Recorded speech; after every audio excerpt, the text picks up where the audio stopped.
Publicly disgraced and abandoned, art restorer Alara Vance found herself tied, terrified, with a dagger at her throat. She thought her dark protector, Kashin Volkov, had betrayed her. But when the city's ruthless mafia boss tore through Thorn's lair, reclaiming her with devastating vengeance, she learned true ownership. Now, trapped in his opulent, dangerous world, could she ever be truly free? The scent of turpentine and aged wood was Alara Vance's only comfort, a familiar embrace against the cold, creeping damp of her Venetian studio. Outside, the canals whispered secrets to the darkening sky, their murky waters reflecting the skeletal silhouettes of ancient palazzos. Inside, her own palazzo, once a proud family legacy, was slowly decaying around her. Plaster peeled like forgotten memories from the vaulted ceilings, and the ornate ironwork on the windows rattled with every gust of the Sirocco wind that whipped in from the Adriatic. The chill bit deep into her bones, a constant, nagging reminder of the encroaching abyss. She was good. More than good, she was exceptional. Her nimble fingers, stained perpetually with pigments and solvents, could breathe life back into canvases thought lost, coaxing vibrant hues from faded landscapes, mending the delicate fractures in porcelain figures. Her reputation, painstakingly built over years of meticulous, almost reverent work, was her shield, her only defense against the storm gathering around her. But even the most exquisite skill couldn't outrun the relentless tide of debt. Her parents, blessed their artistic, impractical souls, had left her a legacy of beauty and a mountain of creditors. Every tap of her brush, every delicate scrape of her scalpel, was a desperate prayer, a frantic clawing for solvency. The eviction notice, crisp and unforgiving, lay crumpled on her workbench, a stark white flag of surrender amidst the vibrant chaos of her craft. One more month.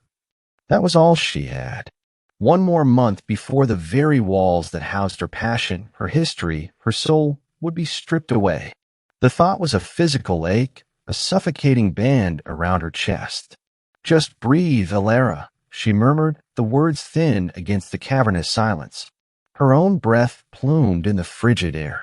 Desperation was a bitter taste on her tongue, metallic and sharp.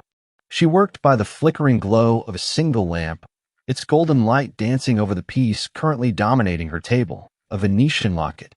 Not just any locket, but an antique, exquisitely crafted silver piece, entwined with delicate, almost sinister-looking serpents, their emerald eyes glittering even in the dim light. It was for the Volkov Gallery, a commission that had arrived cloaked in a veil of unusual secrecy, delivered by a man with eyes as cold and gray as a winter dawn.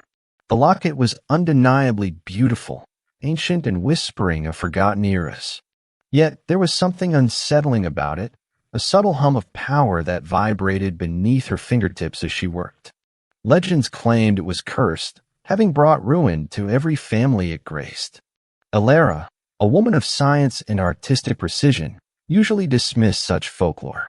But with this piece, a shiver, an inexplicable unease, would often trace its way down her spine. The clasp was particularly intricate, almost fused shut by centuries of neglect and a strange, crystalline deposit. Her task was not merely to clean, but to open it, to reveal whatever secrets it held within. The gallery insisted on discretion, on absolute silence about its acquisition. A substantial advance, enough to stave off the wolves for another few weeks, had been her only motivation to accept such an enigmatic request. She traced a serpentine curl with a fine tool, her brow furrowed in concentration. The silver felt strangely warm, almost alive, beneath her touch.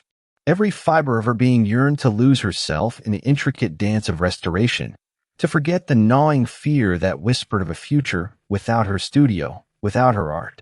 This locket, this one piece, felt like a perverse echo of her own life, beautiful, fragile, burdened by hidden mechanisms and a history she couldn't quite decipher. A sudden gust of wind rattled the large, arched windows, and a loose pane vibrated like a plucked string. Alara flinched, her hand tightening around the delicate locket. The old building groaned around her, a symphony of decay. She imagined the mold spreading, the wooden beams groaning under the weight of time and neglect. What would become of her then? A faceless restorer in some large, impersonal corporate studio? The thought was a fresh wound, deep and aching. Her parents' faces, gentle and artistic, flickered in her mind's eye. They wouldn't have wanted this for her, this slow, agonizing descent into poverty, this battle against an enemy as intangible as a spreadsheet and as merciless as a lone shark. They would have wanted her to flourish, to keep their legacy of beauty alive. She straightened, stretching her back, which protested with a soft pop. Her stomach rumbled, a hollow echo of the past 2 days where bread and weak coffee had been her only companions. Food was a luxury now, something she rationed with the precision of a medieval apothecary. The irony wasn't lost on her. Surrounded by priceless art, she was barely clinging to survival. The locket, however, offered a strange kind of hope. The gallery's fee, once the full restoration was complete, will buy her more time. A few more months, perhaps even a year, if she was careful. Enough time to find a way out, a true solution, not just another temporary reprieve. She had to believe that. She had to. Her fingers, though weary, moved with renewed purpose, meticulously chipping away at the crystalline deposit, her eyes straining in the dim light. Each tiny fragment falling away revealed more of the locket's ancient surface, hinting at the powerful story it held within. The night deepened. Venice outside had become a silent, shadowy labyrinth. Alara was utterly alone, save for the ghosts of her ancestors and the unsettling presence of a locket. She worked on, the quiet desperation her constant companion, the intricate silver a fragile promise in her calloused hands.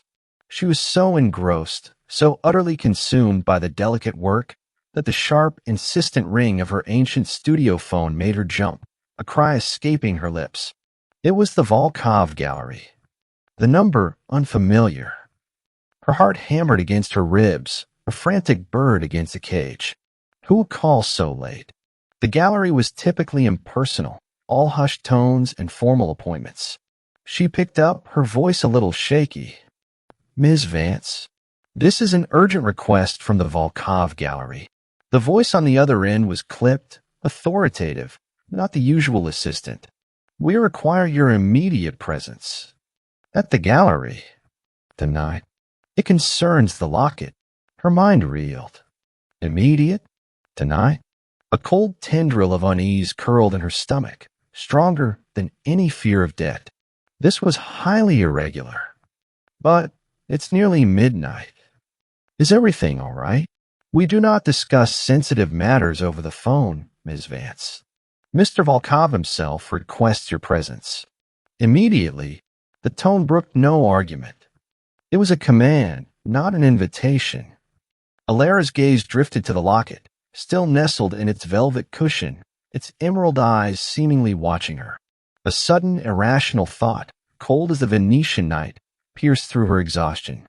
This wasn't just about art anymore. I'll be there, she said, the words feeling foreign and heavy. She hung up, the receiver cold.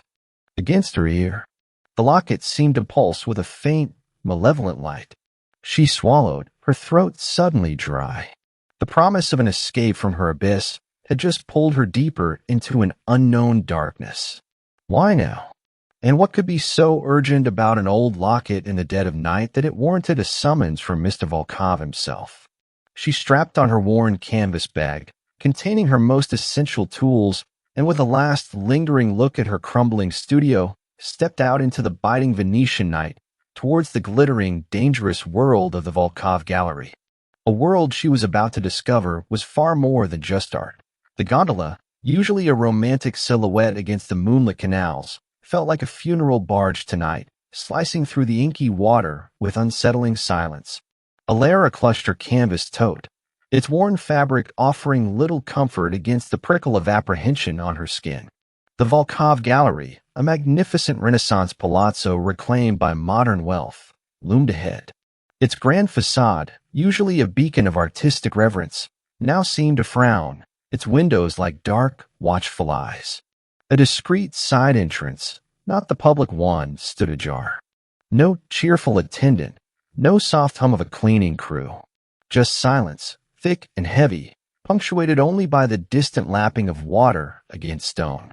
She pushed the heavy oak door open, a faint creak echoing in a cavernous foyer. The air inside was cool, dry, and permeated with the expensive, sterile scent of polished marble and old money. Chandeliers, dripping with crystal like frozen tears, cast long, distorted shadows that danced with her hesitant steps. "Miss Vance, this way." The voice, calm and deep, startled her. A man in a tailored charcoal suit emerged from the gloom, his face unreadable, his eyes sweeping over her with unnerving efficiency. He didn't wait for her acknowledgement, simply gestured down a dimly lit corridor. Alara's heart began to thrum against her ribs, a frantic pulse against the silence. This was nothing like her quiet studio, nothing like the hushed appointment she was accustomed to. Every instinct screamed wrong. She followed him, her worn heels sinking slightly into plush Persian rugs that lined the endless hallways. They passed through a series of opulent rooms, each adorned with masterpieces that would fetch fortunes, yet felt devoid of warmth, like a mausoleum of priceless beauty. Finally, he stopped before a heavy, unmarked door. "Mr. Volkov is awaiting you in the private viewing room." He insists on privacy. He opened the door, a sliver of brighter light spilling out, then stepped back, disappearing as silently as he'd appeared. Taking a deep, shaky breath, Alara stepped inside. The room was breathtaking. Velvet-draped walls absorbed all sound, a single spotlight illuminating a central pedestal. And there, on the pedestal, was her locket. It gleamed under the focused light, the serpentine coils of silver almost hypnotizing, its emerald eyes radiating an unsettling luminescence. The air in the room felt thick, charged, like before a storm. She moved towards it, her tools already clattering softly as she began to unpack. Her hands, usually so steady, trembled slightly. This urgency, this clandestine setting, it was all unsettling. She forced herself to focus, her artist's mind finding refuge in the familiar ritual of restoration. She picked up her finest magnification loupe, peering closer at the intractable clasp. It truly was magnificent, a miniature feat of ancient engineering. As she worked, a low murmur of voices drifted through the plush walls from an adjoining room, the private viewing salon. At first, she dismissed it, common in galleries. But then a distinct tone, sharp and venomous, cut through the muffled whispers. It was a man's voice, laced with barely concealed menace. "This artifact, Mr. Rossi, is far more significant than its listed provenance suggests. We both know its true value lies not in its beauty, but in what it represents." Alara froze, her tool hovering over the locket. Artifact? Represents? A cold knot tightened in her stomach. The manager had explicitly called it an antique, not an artifact. And the way the man spoke, it wasn't about art appreciation. Another voice, softer, tremulous, was the gallery manager, Mr. Rossi. "Alistair, please, we have an agreement. The Volkov Gallery operates with discretion." "Discretion? You mean cowardice, Rossi." The first voice, Alistair Thorne, sneered. Alara instantly recognized the name. Alistair Thorne, the notorious collector. His reputation preceded him. Whispers of stolen antiquities, dubious acquisitions, and a ruthless ambition that often bordered on the criminal. "Your discretion cost me dearly on the last shipment. And now this locket. It's connected, isn't it?" To him, the final word was spat out, dripping with contempt and fear. Alara's breath hitched. Him? She pressed herself closer to the velvet wall, straining to hear, her heart pounding a frantic rhythm against the rich fabric. She was an accidental eavesdropper, a mouse caught in the shadows of giants. "The locket," Thorne continued, his voice dropping to a dangerous whisper, "is a key to certain alliances. It holds a secret that could disrupt a very powerful syndicate. And I intend to have it." He chuckled, a dry, unsettling sound. "Tell him that I'm coming for what's mine. Every piece. Starting with this." Fear, cold and sharp, pierced through Alara. This wasn't about ancient curses. It was about modern, lethal power. The locket, her commission, was a pawn in a game far beyond her comprehension. She, by merely working on it, had inadvertently become entangled. She felt utterly exposed, utterly vulnerable. Her hands, still clutching her tools, began to tremble uncontrollably. What if they discovered her? She wasn't just in the wrong place. She was listening to things that could get her killed. A sudden chilling silence fell over the adjoining room. Alara held her breath, every muscle tense. Then a new presence, an undeniable force, asserted itself. A man entered the room from another door, his footsteps silent on the thick carpet, yet his arrival vibrated through the very air. Kashinvalkov. He didn't stride in. He unfolded into the space, a towering figure of controlled power. His presence was a palpable weight, heavy and suffocating, yet oddly captivating. He was immaculately dressed in a dark, custom-tailored suit that seemed to absorb the light around him, making him appear carved from shadow and steel. Dark hair, sleeked back, framed a jawline so sharply defined it looked like it could cut. His eyes, the color of a winter midnight lake, were piercing, assessing, missing nothing. Alara had seen him only once before, from a distance, at a gallery opening. Even then, his aura of dangerous authority had been undeniable. Now, in this intimate, tense setting, it was overwhelming. Thorn, usually so arrogant, actually flinched, his bluster deflating visibly. Mr. Rossi visibly paled, almost shrinking into the velvet walls. Alistair, Cashin's voice was a low rumble, devoid of inflection, yet it vibrated with an unspoken threat that was far more terrifying than Thorn's open menace. You overstay your welcome. And your threats are tiresome. Thorn swallowed hard, a visible bob in his throat. Cashin, just a friendly negotiation. About a certain artifact. And its implications. He tried to regain his composure, but his eyes darted nervously. Cashin didn't even acknowledge the negotiation. He simply moved, a predator surveying its territory. He stopped directly in front of Thorn, utterly eclipsing him. The power dynamic was absolute brutal. The implications, Cashin said, his voice dropping another notch, are that you are testing my patience. A mistake you will not repeat. His gaze was steady, unwavering, and utterly devoid of mercy. Thorn visibly recoiled, a shiver running through him. Then Cashin's head tilted, almost imperceptibly. His eyes, like twin points of obsidian, swept across the private viewing room, pausing for a fraction of a second on the very spot where Alara stood hidden. In that instantaneous, electrifying glance, his gaze didn't just see the wall. It saw through it. It saw her. Alara froze, her breath caught in her throat, a tiny gasp escaping her lips. Her heart pounded so fiercely, she thought he must hear it. He knew she was there. He knew she had heard everything. Panic seized her, a cold, paralyzing grip. She was exposed, utterly vulnerable to the man who commanded the room, the man who had just casually dismantled a notorious criminal with a look.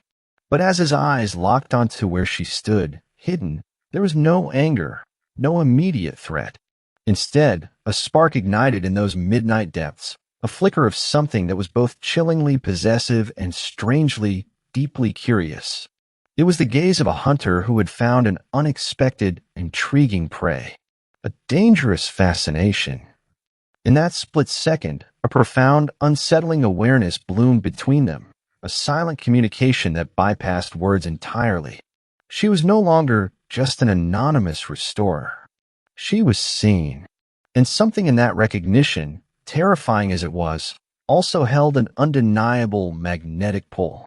Cashin's lips curved, a faint, almost imperceptible smile that didn't reach his eyes but sent a shiver down Alara's spine.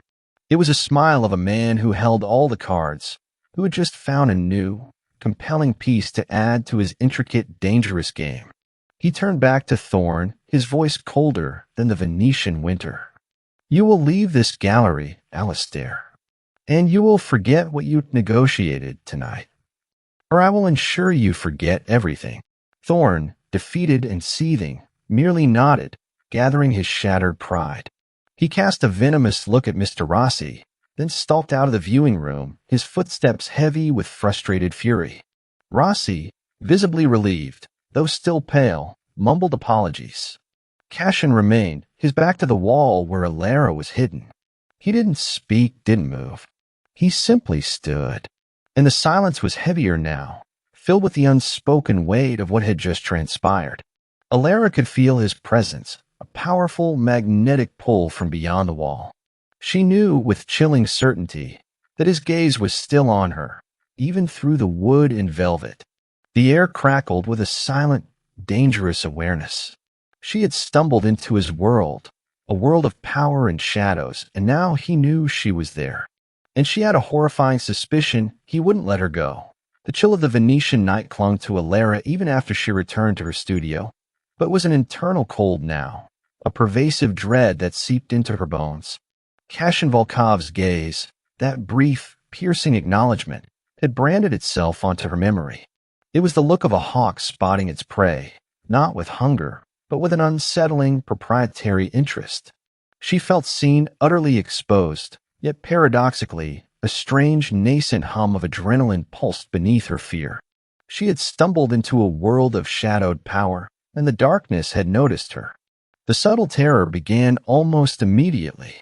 First, the phone calls. Anonymous, clipped whispers that spoke of her parents' lingering debts, now mysteriously inflated, threatening her studio with a finality that brooked no appeal. The old creditors, once placid, now seemed to stir, their demands sharper, more insistent. She spent hours on the phone, her voice hoarse, her arguments met with icy politeness and unyielding deadlines. Each conversation was a knot tightening around her throat. Then came the accidents. A precious antique vase, destined for restoration, inexplicably shattered on her workbench, a clean, malicious break. Her finest etching tools, irreplaceable heirlooms, vanished. The delicate chemical compounds she relied upon for her work were replaced by cheap, corrosive substitutes. It was never anything overtly violent, just enough to undermine her, to chip away at her livelihood, to whisper of a malevolent presence observing her every move. She saw shadows in the alleys outside her studio, felt eyes on her back as she navigated the familiar, winding streets. Venice, once her sanctuary, now felt like a labyrinth designed to trap her. Alara fought back with the only weapon she possessed, her intellect and her tenacity.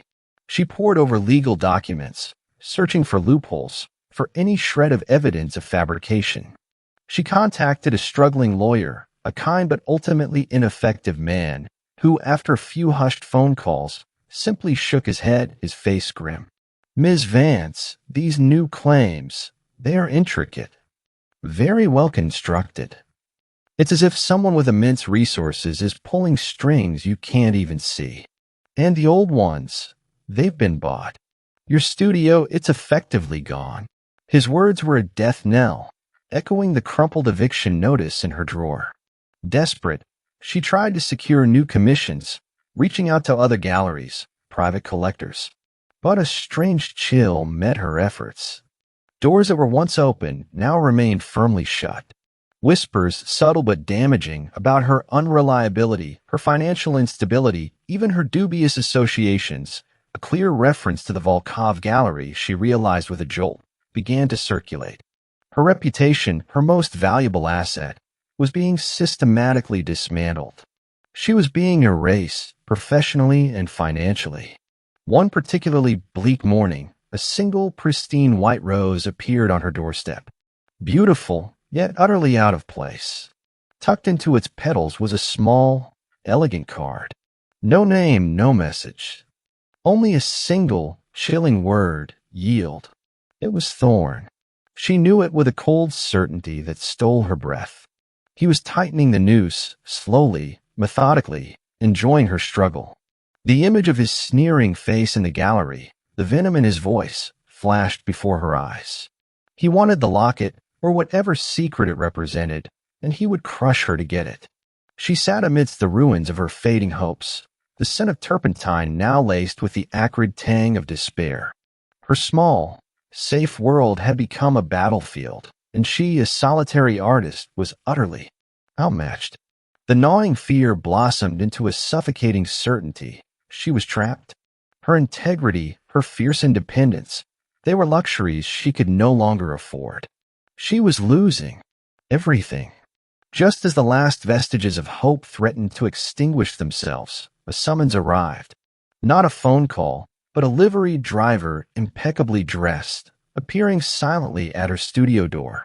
He handed her a heavy, embossed envelope. Inside, a single, elegant card. Mr. Volkov requests your presence. This evening. At the Palazzo Volkov, her heart leaped, a frantic, desperate beat. Cashin, the man who had seen her. The man who radiated both danger and undeniable power. Was this her salvation, or merely another, more elaborate trap? She dressed in her only presentable black dress, a simple garment that now felt like a uniform for her surrender. The palazzo, illuminated against the darkening canal, was a breathtaking edifice of white marble and intricate ironwork, far grander than the gallery. Inside, the opulence was overwhelming, an assault on her senses. Silk tapestry shimmered, ancient sculptures guarded silent halls, and the air was heavy with the scent of expensive cigars and polished wood. Cashin awaited her in a vast study, lined with books that seemed to disappear into the vaulted ceiling. He stood by a floor-to-ceiling window, gazing out at the shimmering canal. He hadn't moved when she entered, his posture relaxed, yet radiating an intensity that made the air crackle. He turned slowly, his midnight eyes sweeping over her, a possessive assessment that made her cheeks flush. Alaravance, his voice was a low, resonant rumble, a sound that vibrated deep within her chest. You are tenacious and foolish. You cling to a drowning life raft when a luxury liner offers passage. She bristled despite her fear. I prefer to chart my own course, Mr. Volkov. A faint, almost imperceptible smile played on his lips. A noble sentiment, and one that will see you consumed by Alistair Thorne. He is not a man to leave loose ends. And you, Miss Vance, are a very inconvenient loose end. He walked towards her, his movements fluid, predator-like. He stopped a few feet away, close enough for her to catch the subtle, expensive scent of his cologne, cedar and something dark primal. I know of your debts, your sabotage commissions, your lawyer's futility. Thorne will take everything. Your studio, your name, your very ability to earn a living. And when you are sufficiently broken, he will take the locket. And then, perhaps, he will dispose of the inconvenient witness. His words, blunt and chilling, were a mirror reflecting her deepest fears. She felt a shiver run down her spine. What do you want, Mr. Volkov? She whispered, her voice barely audible. I want the locket secured. And you, Miss Vance, his gaze was intense, possessive, secured. Under my protection. You will continue your work on the locket, exclusively for me. You will live here, in this palazzo, where Thorne cannot touch you. Your debts will vanish. Your studio will be bought and held in trust for you, safe. In return, you will be present, my personal restorer. And you will understand that you belong to my world now. My rules, my protection. He made it sound like an offer, but his tone, his stance, the sheer force of his presence, it was a decree. A gilded cage offered as sanctuary. Alara felt a wave of nausea. Her independence, her small, hard-won freedom, was being ripped away. She would become his property, an ornament in his dangerous, opulent world. But what choice did she have? The image of the eviction notice, the empty studio, the creeping shadows of Thorne's malice, they flashed before her eyes. Survival. Her very existence hinged on this monstrous man's whim. She lifted her chin, her eyes meeting his, the spark of defiance still flickering in their depths. And if I refuse? His smile vanished. His eyes hardened, becoming impenetrable obsidian. Then you are at Thorne's mercy. And his mercy is a far colder, crueler thing than my protection. You will lose everything, Alara, including your life.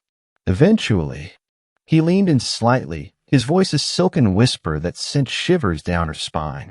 Choose. The word hung in the air, heavy with unspoken consequences. She swallowed, her throat dry, her heart a drum against her ribs. Her old life was already gone, devoured by debt and shadow. This was not a choice between freedom and captivity, but between a slow, agonizing death and a life, however gilded, however controlled. Resignation, heavy and bitter, settled over her. "I accept," she said, the words feeling like a betrayal of her own soul. A flicker, almost a spark of triumph, lit his eyes. "Good," he said, the single word a chilling affirmation of his ownership.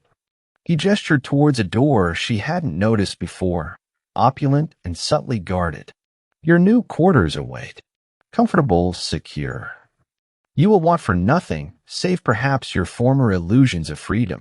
Alara numbly followed one of his silent, unsmiling guards through an intricate maze of corridors, past priceless works of art that now seemed to mock her. The suite he led her to was breathtaking, a private haven of silk, velvet, and polished wood, overlooking a secluded inner garden, its windows barred with intricate, decorative ironwork. It was beautiful, undeniably so. A gilded cage, and she stood alone in the center of the vast, silent room, the scent of fresh flowers mingling incongruously with the faint, lingering scent of Cashin's cologne on her clothes. She ran a hand over the impossibly soft sheets of the king-sized bed, then touched a delicate porcelain figurine on a lacquered table. It was all hers now, by his decree. And yet, she had never felt so utterly devoid of possessions, so completely owned. She looked out the window at the moonlit garden, enclosed and serene. She was safe, yes, but at what cost? And what would it truly mean to live under his rule in his life?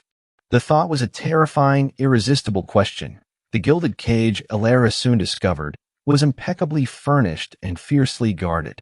Her new studio, nestled within the secure wing of the Palazzo Volkov, was a masterpiece of thoughtful design. Unlike her old, crumbling sanctuary, this space was bathed in natural light from tall, arched windows overlooking a serene inner courtyard. Rare pigments, finely ground and luminous, lined shelves she hadn't requested.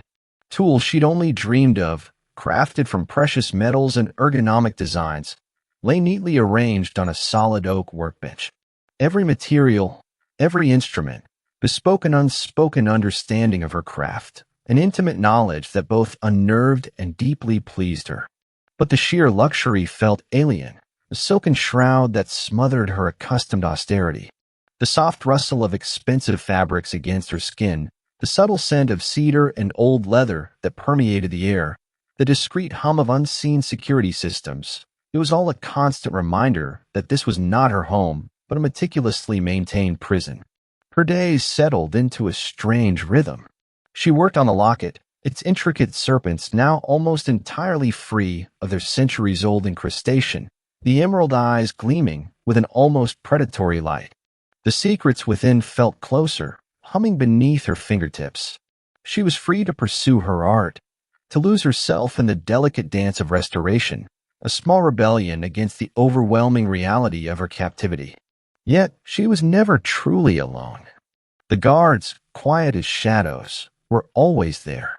Sometimes, a flicker of movement at the edge of her vision, a subtle shift in the light from the corridor. Other times, the faint, almost imperceptible click of a door closing, ensuring her privacy, or perhaps her confinement.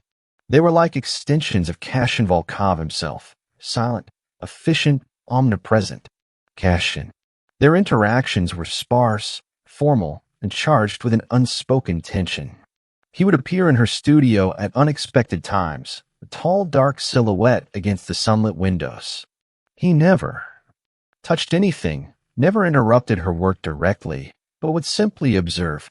His eyes, those fathomless midnight pools, would sweep over her, over the locket, over her delicate tools, missing nothing. "Progress, Miss Vance?" he would ask, his voice a low, resonant rumble that made the air in the studio thick.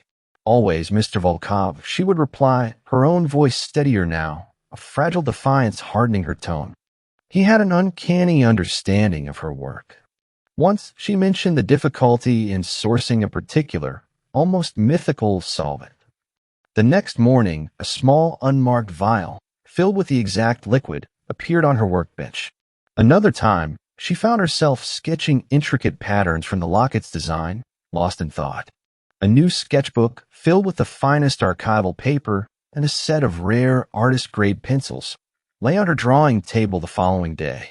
These small acts of consideration, devoid of direct interaction, began to chip away at her initial mistrust. Was he simply providing the tools for his property to function optimally, or was there something else? Her internal monologue was a constant, exhausting battle. He's a mafia boss, Alara. A dangerous man who collects people as well as art. Don't be fooled by gilded cages and rare pigments. Yet, when a plate of perfectly prepared pasta still warm would appear at precisely lunchtime, or a selection of obscure art history books she'd once mentioned now lay by her bedside, a fragile crack would form in her defenses. It was more than just convenience. It was a subtle, almost intimate attention to her needs, a silent acknowledgement of her preferences. One evening, lost in a particularly challenging section of the locket, she failed to notice his entrance.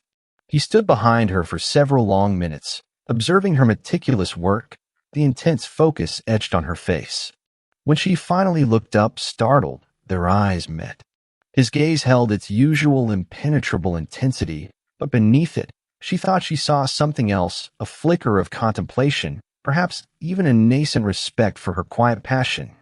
The air between them hummed, thick with unspoken observations, a fragile bridge built of shared silence. "You are good," he said, the words stripped of emotion, yet ringing with an authority that left no room for doubt. "Very good." Blush crept up her neck. Praise from him felt strangely potent. "It is my life, Mr. Volkov, and now it is intertwined with mine," he replied, his gaze unwavering, possessive.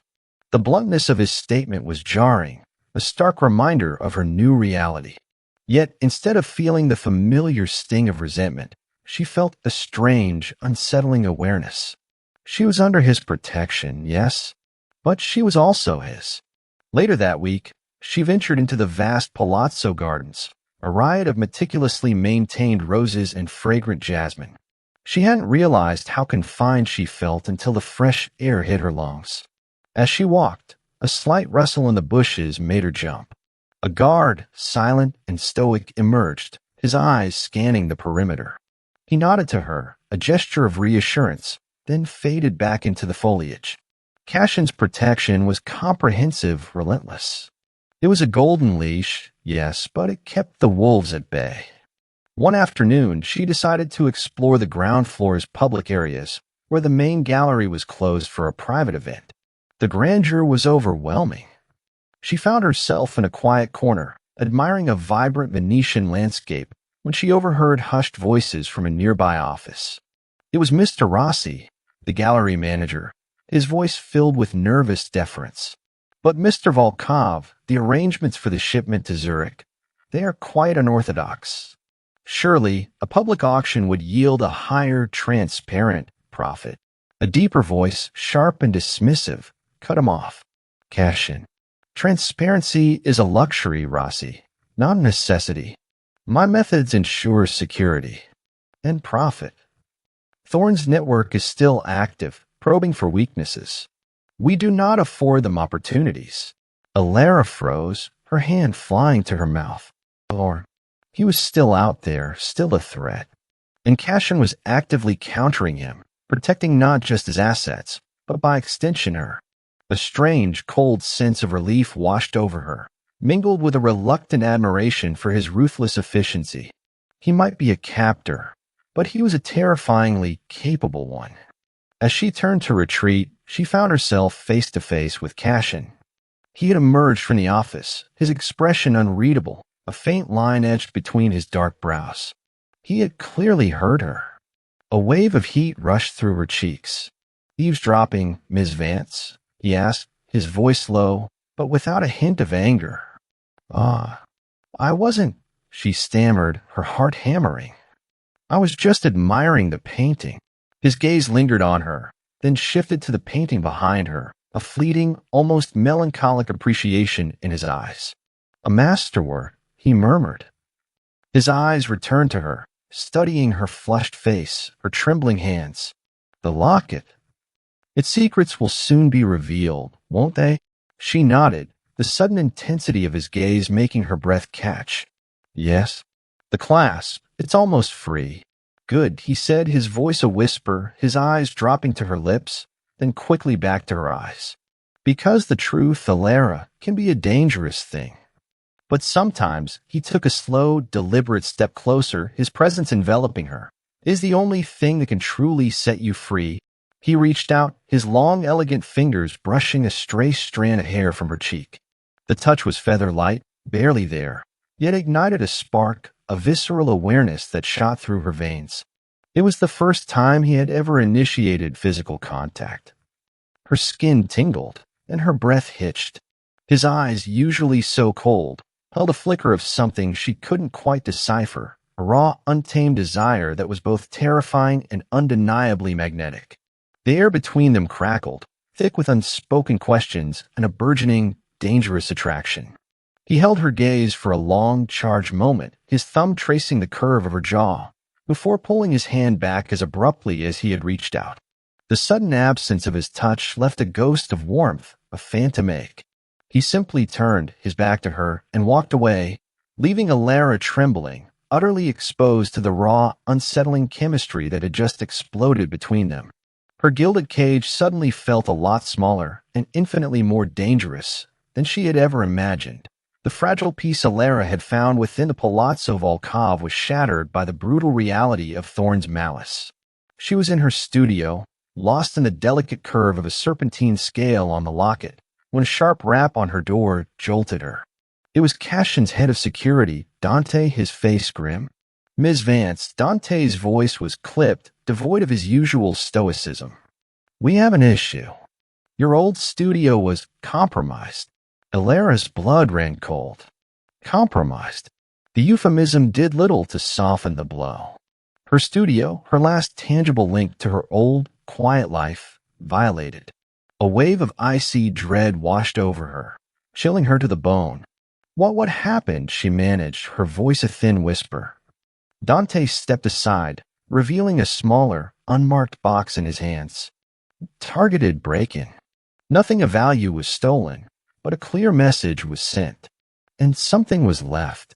He opened the box. Inside, nestled on a bed of dark velvet, lay a single item, a small antique silver thimble. It was one of her mother's, a cherished heirloom, kept in a secret drawer. Now it was deliberately crushed, flattened into a grotesque, unrecognizable disc. A vivid, visceral image of Thorne's sneering face flashed before her eyes. He hadn't just broken in, he had defiled. He had taken something precious and rendered it worthless, a symbolic act designed to twist the knife in her heart. A cry escaped her lips, a raw, involuntary sound of pain and outrage. Her hands trembled so violently, she had to clench them into fists. He was there. In my home. The thought was suffocating, a violation far deeper than mere theft. It was a calculated, insidious strike, a reminder that nowhere was truly safe, that his shadow still stretched, long and menacing, even to the edges of Cashin's formidable protection. Cashin entered the studio then, his presence a sudden, heavy weight in the room. He didn't look at her immediately. His gaze, dark and lethal, settled on the crushed thimble. A muscle in his jaw flexed, a subtle tremor that hinted at the storm brewing beneath his calm exterior. He picked up the mangled silver, his thumb brushing over the ruined metal, a gesture so unexpectedly tender that it stole Alara's breath. "He aims to provoke," Cashin said, his voice low, a dangerous silk over steel. "And to remind you that he can still reach." An amateurish move, but effective in its cruelty. He met Alara's eyes then, and the cold fury simmering in their depths sent a shiver down her spine. "He misjudges my patience and my resources." Later that day, the palazzo hummed with a different kind of energy. It wasn't frantic, not panicked, but something far more chilling. The quiet, methodical efficiency of a highly organized machine preparing for retribution. Alara, confined to her studio, heard the hushed conversations of guards, the soft click of phones, the occasional curt command from Cashin's private office. She felt like a delicate instrument, vibrating in the center of a silent, terrifying symphony of power.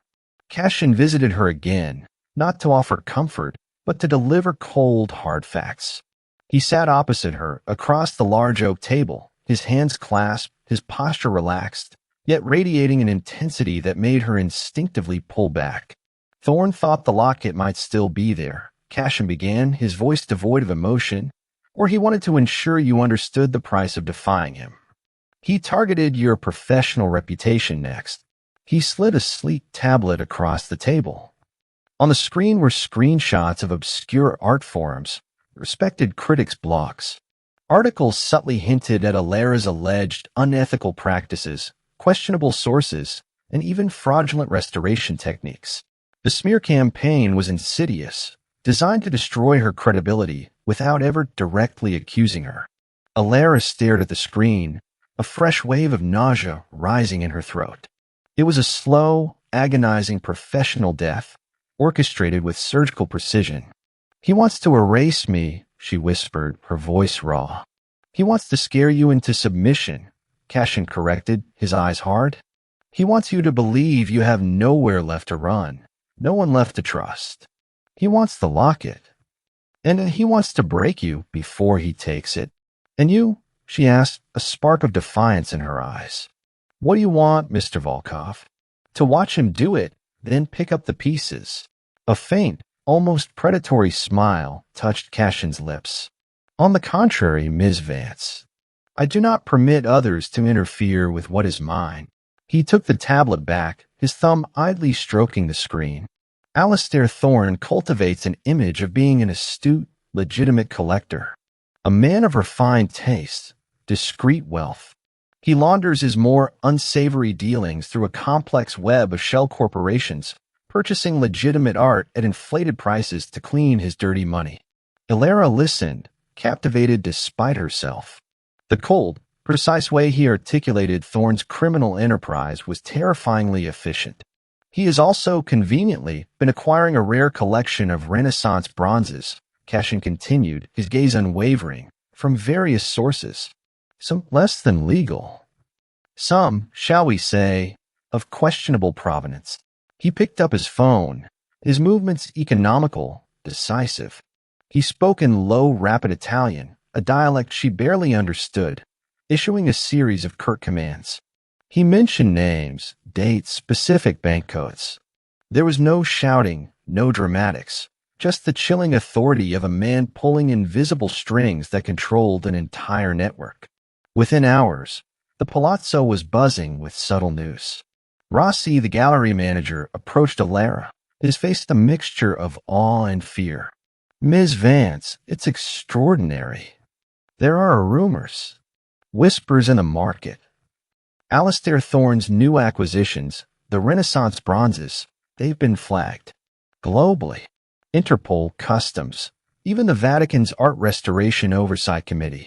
All the major auction houses have quietly blacklisted him. His reputation, it's in tatters." Overnight, Alara stared at him, stunned. Cash hadn't resorted to violence. He had simply cut Thorne off at the knees, using his immense influence and knowledge of the illicit art world to systematically dismantle his enemy's legitimate facade. Thorne's public image, his carefully constructed illusion of respectability, was gone. The implications hit Alara with the force of a physical blow. Thorne wouldn't just lose money, he would lose face. He would be exposed to his criminal associates as vulnerable, incompetent. This was a far more brutal punishment than any public brawl. This was financial and reputational annihilation, delivered with surgical precision. A shiver, a mix of awe and profound discomfort, ran down Alara's spine. Cashin's power wasn't just physical. It was omnipresent, reaching into the deepest, darkest corners of the global underworld. He was a force of nature, controlled and lethal. He hadn't just protected her. He had eliminated the immediate threat, leaving Thorne crippled. When Cashin returned to her studio that evening, his eyes were calm, almost serene, as if he had merely completed a mundane task. He surveyed the locket, then her, his gaze lingering. "The reports against you are being retracted," he said, his voice soft. "Thorne's network is compromised. His attention will be elsewhere. For now." Alara looked at him, truly looked at him, seeing beyond the dangerous facade to the cold, calculating intellect beneath. She was safe. Undeniably, irrevocably safe. The crushing dread that had plagued her for weeks began to recede, replaced by a profound, if unsettling, sense of relief. You destroyed him," she whispered, the words heavy with a mix of gratitude and horror. "I neutralized the threat," he corrected, his eyes locking onto hers, intense and unwavering. "To my assets. And to what is mine." His gaze dropped to her hands, still clenching unconsciously. "You are under my protection, Alara, and I do not allow my property to be tampered with." The possessiveness in his tone was stark, undeniable. She was his. A wave of conflicting emotions washed over her, the deep, primal comfort of absolute security, the discomfort of being owned, the growing, unsettling fascination with a man who wielded such terrifying power. He had saved her, ruthlessly and completely, and in doing so, he had woven himself even deeper into the fabric of her existence. As he turned to leave, she stopped him. "Cashin." His name felt foreign on her tongue, intimate. He paused, looking back, an eyebrow slightly raised. "Thank you." His lips curved into that faint, unsettling smile. "You are welcome, Alara. There will be other threats, and I will always protect what is mine. Always." He stepped out, leaving her alone in the suddenly too quiet studio, the locket gleaming under the spotlight, its secrets now drawing her in with an irresistible pull. She was safe, yes, but she was also profoundly shaken and undeniably, irrevocably bound to the dangerous man who had just shown her the true, terrifying scope of his power. And somewhere in the depths of her soul, a fragile, dangerous seed of trust had begun to sprout. The crushed silver thimble lay on Alara's workbench, a grim memento of Thorne's malice. Cashin had ensured her safety, dismantled Thorne's reputation with chilling efficiency, but the violation of her personal space, the symbolic destruction of her mother's heirloom, lingered like a phantom ache. She traced the mangled metal, the cold dread replaced by a simmering anger, an anger she realized was shared by Cashin. He had seen the personal affront, not just the tactical threat. That evening, a rare quiet settled over the palazzo. Cashin found her in the gallery's main hall, standing before a brooding Caravaggio.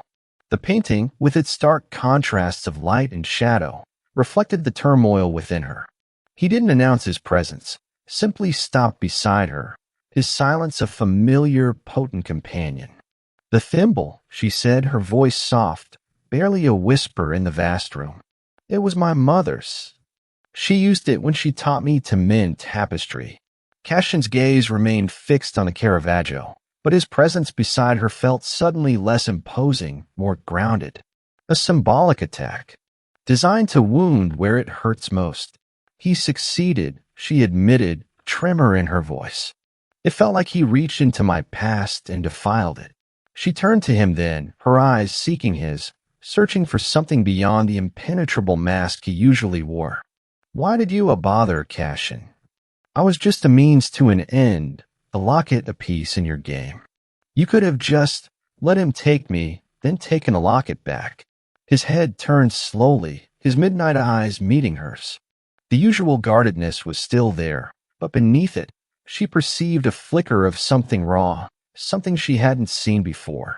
"I do not permit others to claim what is mine," he stated, his voice low, possessive, yet devoid of the cold authority she expected. "And I do not tolerate unwarranted cruelty, especially against those under my purview." "Your purview," she echoed, a faint, bitter smile touching her lips. "Your gilded cage." A faint, almost imperceptible sigh escaped him. "A cage, perhaps, but a secure one. One built to shield, not to torture." He turned fully to her, his posture less rigid than usual. Alistair Thorne is a man without honor. He exploits weaknesses. He enjoys suffering.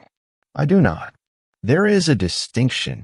There is, she conceded, looking at him, truly seeing him for perhaps the first time beyond the facade of the mafia boss. You have your own code, even in this world. He merely nodded, a slight inclination of his head. Every man has a code, Alara. Mine is simply more rigidly enforced. He paused, his gaze drifting back to the Caravaggio. My mother, she was an artist, a sculptor. She believed art was the truest form of defiance against chaos. She taught me to see not just the beauty, but the intricate struggle, the story behind every stroke, every chisel mark. Alara's breath hitched. His mother. He had spoken of her, a profound revelation. The man who commanded rooms with a silent glare, the ruthless strategist, had once been a boy learning about art from his mother.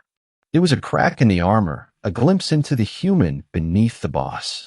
She sounds wonderful, Alara said, a newfound empathy softening her voice. She was, he agreed, his voice almost a whisper, laced with a wistful melancholy that struck her deep. She died when I was young.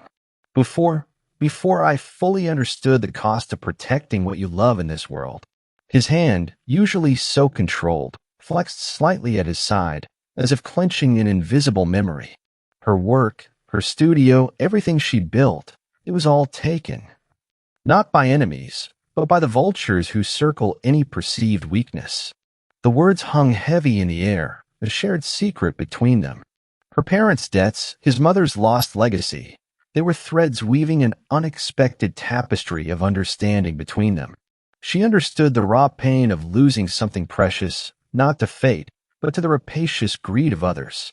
She saw the origin of his possessiveness, his fierce need for control. It stemmed from a deep, unhealed wound. That's why you understand, Alara murmured, her voice filled with a nascent compassion. Why you understood what Thorne did with the thimble. It wasn't just an object. It was a piece of her. A piece of your mother. He turned to her again, his eyes dark, intense, stripped of their usual guardedness. Precisely. Some things are not for sale, not for trade. They are to be protected. At any cost. His gaze dropped to her hands, still tightly clasped, then slowly, deliberately, he reached out. His hand, large and warm, covered hers. It was not a demand, not a gesture of ownership, but connection, a shared understanding. His fingers, strong and calloused, wrapped around hers, a silent promise of solidarity. A jolt, soft yet undeniable, passed between them. It was not electric passion, not yet, but a profound sense of recognition, of finding an unexpected anchor in the storm. You have a similar fire, Alara, he said, his thumb gently stroking the back of her hand. A stubborn insistence on holding on to what is true, to what you love. It is admirable and dangerous. In this world. Dangerous for whom? She asked, her voice a little shaky from the unexpected intimacy of his touch. A faint, almost wistful smile touched his lips. For anyone who tries to take it from you. And perhaps, his eyes softened now, held hers captive, for the man who finds himself wanting to protect that fire more than anything else. The admission, so subtle, so uncharacteristic, hung in the air, potent and shimmering. He was not just protecting his assets, he was protecting her. Not because she was a means to an end, but because of the fire within her, the echoes of his own lost past. Alara felt a powerful surge of empathy, a profound connection to the man she had initially feared, then resented. He was not just the ruthless mafia boss. He was a man scarred by loss, driven by a deep, almost ancient need to protect what he deemed sacred. And somehow, impossibly, she had become part of that sacred trust. His touch was a tether, grounding her, calming the last vestiges of her fear. The silence between them was no longer heavy with tension, but rich with unspoken understanding, a nascent bond forged in shared pain and unexpected vulnerability in that moment. Surrounded by the silent masterpieces of the gallery, she felt a profound shift within her, a softening of her heart, a quiet acceptance of his complicated, dangerous world, and a dawning, terrifying realization that perhaps, just perhaps, she was beginning to fall for the man who held her in his gilded cage. He finally released her hand, the warmth lingering, a ghost of his touch. The intimacy of the moment lingered, a fragile bridge built between their two vastly different worlds. He turned back to the Caravaggio, but the distance between them was now emotional, not physical. The locket, he said, his voice regaining a touch of its usual composure, its secrets, they will come to light. And when they do, Alara, our world will change again. Be ready. She nodded, her gaze fixed on his retreating back, a new kind of anticipation fluttering in her chest. She was ready. Ready for the secrets, ready for the changes, and terrifyingly, ready for whatever this dangerous, fascinating man would bring into her life next. The delicate bond Alara and Cashin had, forged, whispered into existence amidst the masterpieces and shadows of the palazzo, was about to be savagely tested. The locket, meticulously restored, now gleamed on its velvet cushion, its intricate clasp finally open, revealing not a precious jewel, but a miniature, perfectly preserved parchment. On it, a cryptic inscription in archaic Venetian and a faded, intricate family crest, the very crest Thorn had alluded to, connected to a powerful ancient syndicate. The secret was out, and the timing, Alara realized with a sickening lurch, couldn't be worse. The Volkov Gallery was a bust. A high-profile, exclusive auction was mere hours away, a glittering spectacle drawing the elite of the art world and the underworld to Venice. The restored locket was to be the centerpiece, unveiled just before the main event. Alara, dressed in a simple, elegant gown provided by Cashin's staff, felt like a pawn being moved across the chessboard. She clutched the locket's original velvet box, her hands trembling. Cashin had been preoccupied, a coiled tension radiating from him. He moved through the palazzo like a storm gathering strength, his commands curt, his eyes distant. He was aware that the locket's reveal would draw attention, but even he hadn't anticipated the serpent's cunning. Just as she was about to leave her studio for the grand unveiling, a knock. Not Dante, not Cashin. It was Mr. Rossi, the gallery manager, his face pale, his eyes wide with a mixture of terror and accusation. "Ms. Vance," he stammered, his voice barely a whisper. There's been a discovery. A grave mistake." He held up a small, exquisitely carved jade pendant, its delicate chain dangling. "This was found in your studio. Hidden. It was to be auctioned tonight. A priceless artifact, provenance impeccable.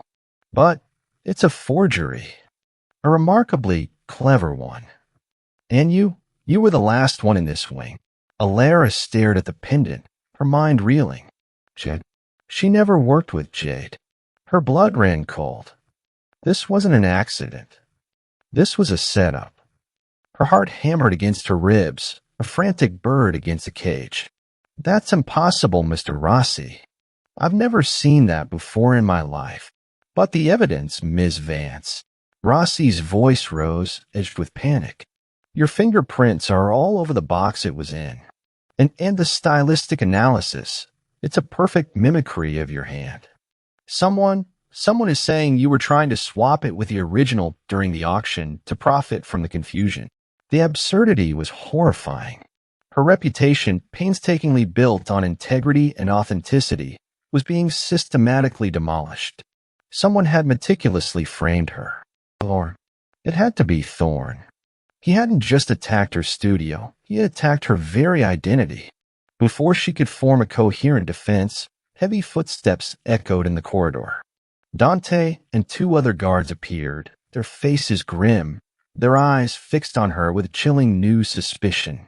"Ms. Vance," Dante said, his voice flat, devoid of his usual respect. "Mr. Volkov wishes to see you. Immediately. And please hand over the locket."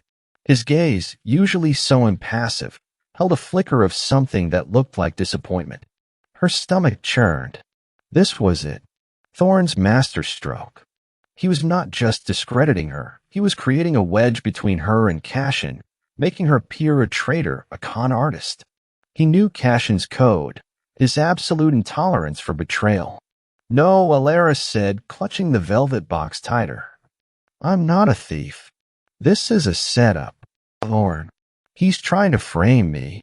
Alara, Dante warned, his hand moving subtly towards his sidearm. Do not make this harder. Just then, Cashin's voice, a low, dangerous growl, cut through the tension from the corridor. What is the meaning of this, Rossi? He emerged, his presence radiating pure, controlled fury. His eyes, dark as a storm-tossed sea, first landed on the jade pendant in Rossi's hand, then on Alara, her face pale, clutching the locket's box as if it were her last lifeline. His gaze hardened, turning to ice.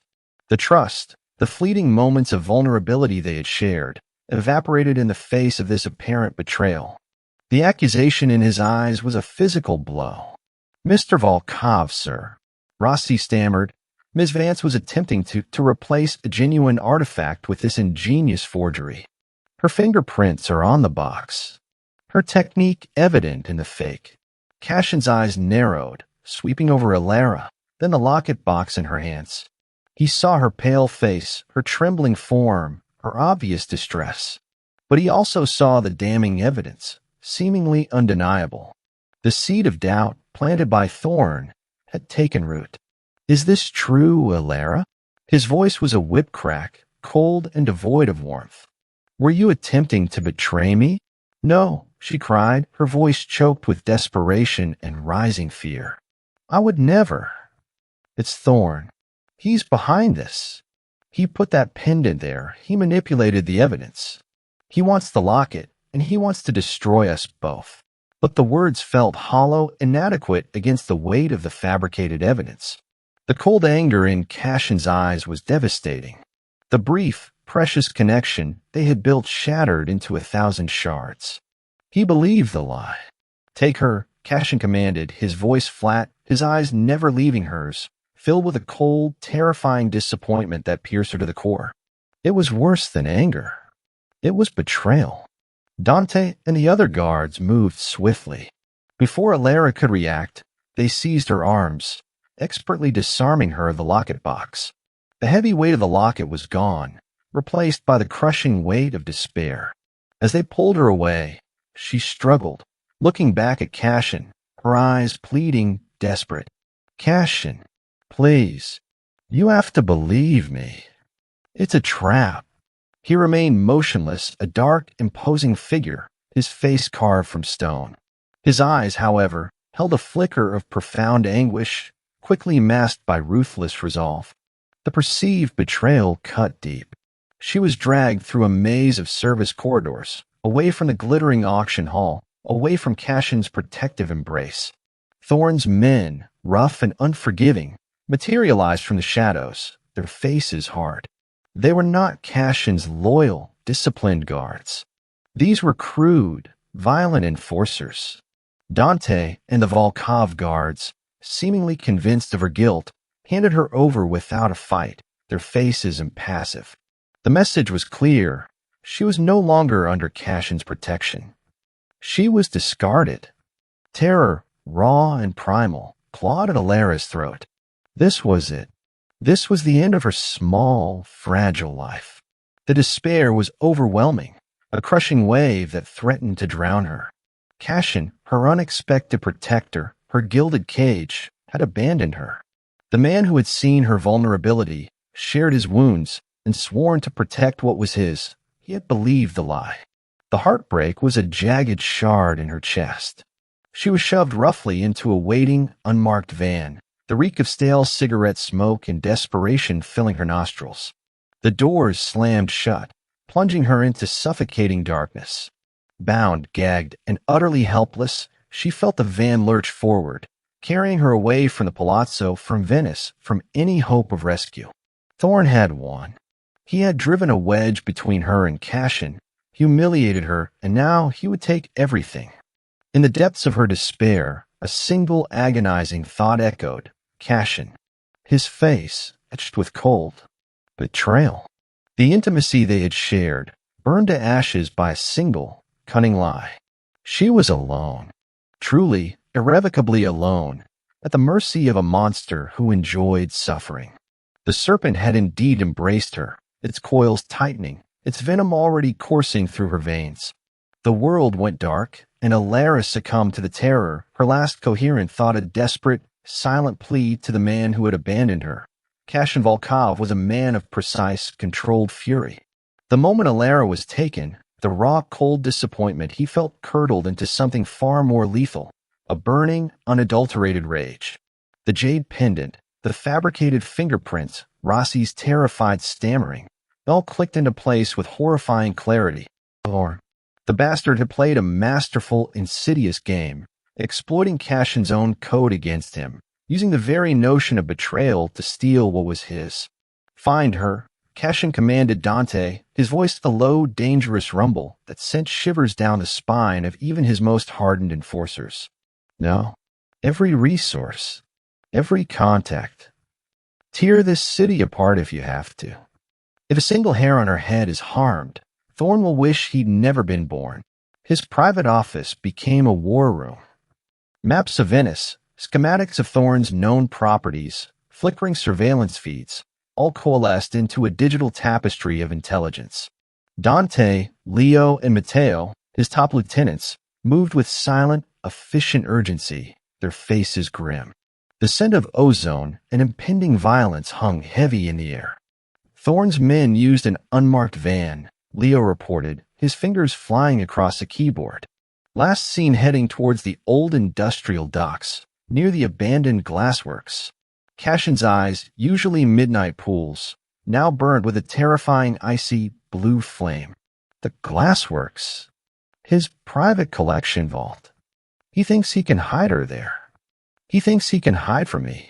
He picked up a heavy, engraved Sig Sauer, its cold steel a familiar comfort in his hand. Assemble a team. Minimal. Silent. Lethal. I'm leading this one. Dante, ever the pragmatist, stepped forward. Boss, it's too risky. Thorn will be expecting you. Let us. No, Kashin's voice was absolute, cutting through Dante's protest like a blade. She is mine, and I will be the one to retrieve her. His possessive drive, usually carefully veiled, was now raw, undeniable.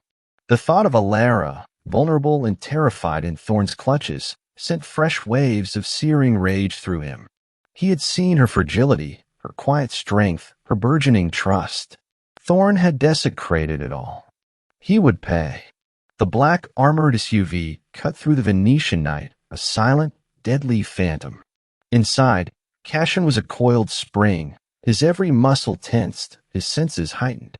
The abandoned glassworks loomed ahead, a hulking silhouette against the moon, its broken windows like vacant eyes.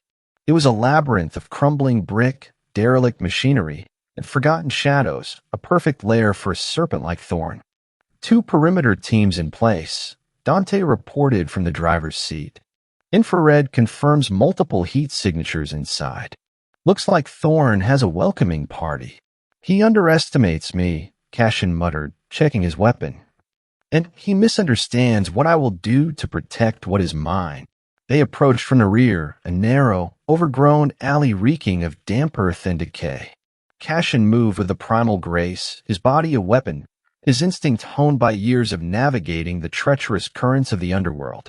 He bypassed rusted gates, scaled crumbling walls, his men a silent extension of his will. Inside, the vast cavernous space was a maze of old kills, towering stacks of glass sheets, and crates filled with Thorn's ill-gotten gains. The air was thick with dust and a metallic tang of fear. Gunfire erupted, sharp and sudden, as they encountered Thorn's first line of defense. Kashin moved through it like a ghost, a blur of controlled violence. His aim was precise, his movements economical. No wasted shots, no unnecessary noise. Each enemy fell swiftly, silently. He was not just a tactician. He was a warrior, a lion unleashed. Alara. Her name was a burning mantra in his mind, fueling his every move. Finally, they reached a reinforced steel door, tucked away behind a stack of ancient, leaded glass panels. A muffled scream, raw with terror, pierced the silence. Alara? She's in there, Cashin growled, his face a mask of lethal determination. Breach it. Mateo deployed a small explosive charge. The door blasted inward with a deafening roar, showering sparks and debris. Cashin stormed through the breach, weapon raised, eyes sweeping the dimly lit room. It was a nightmare scene. Alara was tied to a heavy industrial chair, gagged, her eyes wide with terror. Her elegant gown was torn, her hair disheveled. A single, ugly bruise marred her delicate cheek. Alistair Thorne stood over her, a cruel smirk on his face, holding a wicked-looking dagger to her throat. Around him, 3 of his most brutal enforcers, their faces contorted with anticipation. Well, Cashin, Thorne sneered, his voice dripping with false bravado. You came for your little restorer. How touching. I was just about to teach her a lesson about misplaced loyalties. His eyes gleamed with malicious pleasure as he pressed the dagger closer to Alara's skin, a thin line of red blooming on her throat. A guttural growl ripped from Cashin's throat. His rage, previously controlled, now erupted, raw and untamed. It was a sound that belonged to a predator protecting its mate. Release her, Thorne. No, or I will flay the flesh from your bones and feed it to the canals. Thorne laughed, a high-pitched, mocking sound. Empty threats, Volkov. You're outnumbered. And besides, I have your prize. One wrong move, and your precious Alara becomes a cautionary tale. But Thorne had made his fatal error. He had touched what was Cashin's. Cashin didn't waste another second. He moved with blinding speed, a force of nature. His Sig Sauer barked once, twice. 2 of Thorne's enforcers dropped, silent and unmoving, before they could even register the attack. The third, lunging at Cashin, met a brutal, precise kick to the chest that sent him sprawling, gasping for air. Thorne, stunned by the sudden, overwhelming violence, momentarily faltered.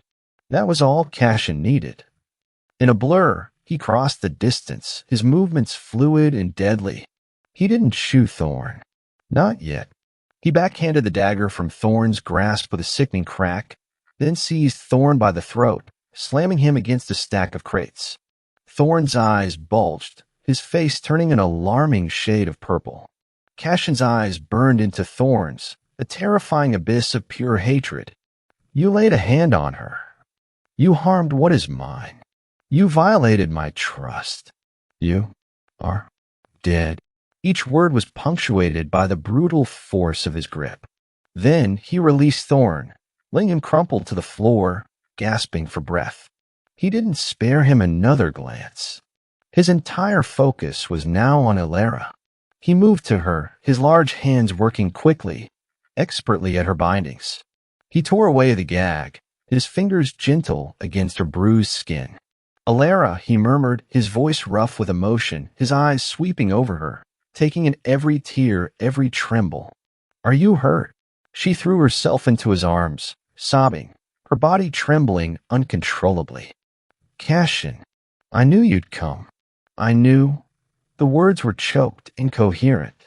He held her fiercely, possessively, his strong arms wrapping around her, pulling her against his hard, protective chest. He buried his face in her hair, inhaling her scent, grounding himself in her living presence.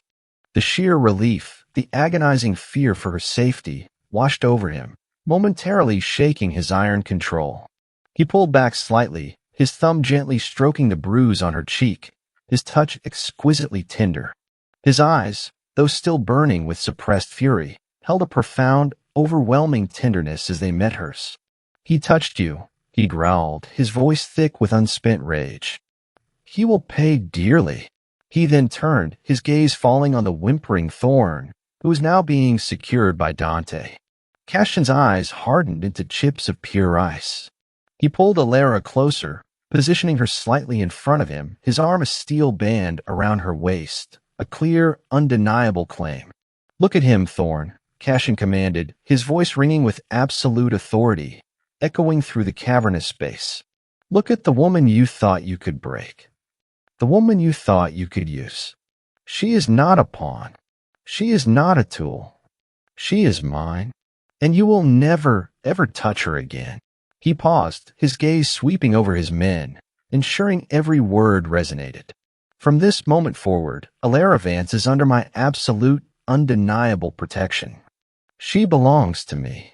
Any hand laid upon her, any words spoken against her, any thought of harm directed at her, will be met with the full, unbridled force of my wrath.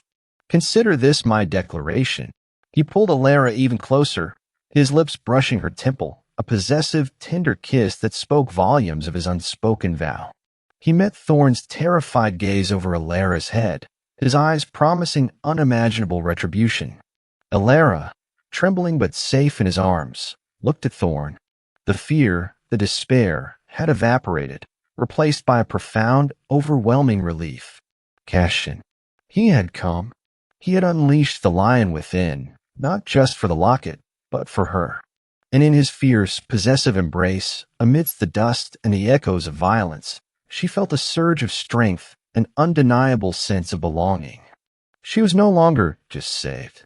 She was claimed. And somehow, that felt like the most terrifyingly perfect truth of all. The reek of stale cigarettes and fear slowly dissipated from Alara's clothes, replaced by the clean, crisp scent of her palazzo suite. She was safe, bathed, and wrapped in a cashmere robe that felt impossibly soft against her still tender skin. But the trauma lingered, a cold, insidious tremor beneath her skin. Every sudden sound, every shadow made her flinch. The image of Thorn's cruel face, the glint of the dagger, the helpless terror, it replayed in an endless loop in her mind.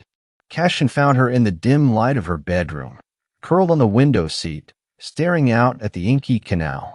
He didn't speak, simply entered, his presence a warm, solid anchor in the swirling chaos of her mind. He carried a small, ornate silver box. He sat beside her, the cushion sinking under his weight, and gently took her trembling hands. His touch, usually so potent with restrained power, was now exquisitely tender. He ran his thumb over the faint bruise on her cheek, his gaze filled with an intensity that made her breath catch. "He will regret it," Cassian murmured, his voice a low, rough rumble. "Every moment he spent planning this, every second he caused you pain. He will regret it with every fiber of his being." The promise was chilling, absolute. He opened the silver box. Inside, nestled on blue velvet, were delicate medical supplies, antiseptic, fine gauze, a small vial of soothing balm. He lifted her hand, his touch feather light, and began to carefully clean the faint rope burns on her wrists, remnants of her struggle. "This will sting slightly," he warned, his eyes holding hers, seeking permission even in this act of care. She nodded, trusting him implicitly. The antiseptic was cool, then bit with a sharp sting, but she barely registered it. His meticulous attention, the profound tenderness in his touch, was a balm to her shattered nerves. He was healing her, not just physically, but with a quiet, possessive devotion in his gaze. "You saved me," she whispered, the words choked with emotion. He looked up, his eyes dark with a depth of feeling she hadn't fully comprehended until now. "You are mine, Alara. I would tear down the very foundations of Venice before I allowed anyone to harm you." The declaration was fierce, uncompromising, yet laced with a vulnerability that stole her breath. It wasn't just a claim of ownership. It was a profound confession of his feelings. He applied the soothing balm, his fingers lingering on her skin, then wrapped the gauze with practiced precision. His touch was a silent vow, a physical manifestation of his unwavering protection. He moved to her cheek, gently dabbing at the bruise, his dark gaze locked on her face. "Does it hurt?" he asked, his voice thick with concern. Not as much as before," she admitted, leaning into his touch, finding a strange, comforting solace in his proximity. "But it was terrifying." He pulled her gently against him, wrapping his powerful arms around her, holding her close against his chest. She buried her face in his shoulder, inhaling the comforting scent of him, cedar, old leather, and something uniquely, powerfully him. His warmth seeped into her, chasing away the last vestiges of the cold dread. She could feel the steady, powerful beat of his heart against her ear, a rhythm of life and unwavering protection. "I know," he whispered, his lips brushing her hair. "I know what he does to women. I know the terror he inflicts. He will pay. I promise you." And he did. While Alara slowly began to mend, her nightmares slowly fading under Cashin's watchful, ever-present care, the full terrifying might of his organization was unleashed upon Alistair Thorne. It was a swift, brutal, and utterly comprehensive retribution. Details, filtered through hushed conversations of Dante and Leo, reached her in fragmented whispers. Thorne's remaining assets were systematically seized, his hidden vaults exposed, his illicit art collection confiscated. His allies, once so quick to do his bidding, mysteriously vanished, their businesses crumbling overnight, their reputations irrevocably tainted. Cashin didn't just dismantle Thorne's empire, he annihilated it, leaving nothing but dust and echoes. Thorne himself faced a fate far worse than prison. Cashin had ensured that. There was no direct violence, no public spectacle. Just a slow, methodical stripping away of everything Thorne held dear, his wealth, his influence, his power, his very identity.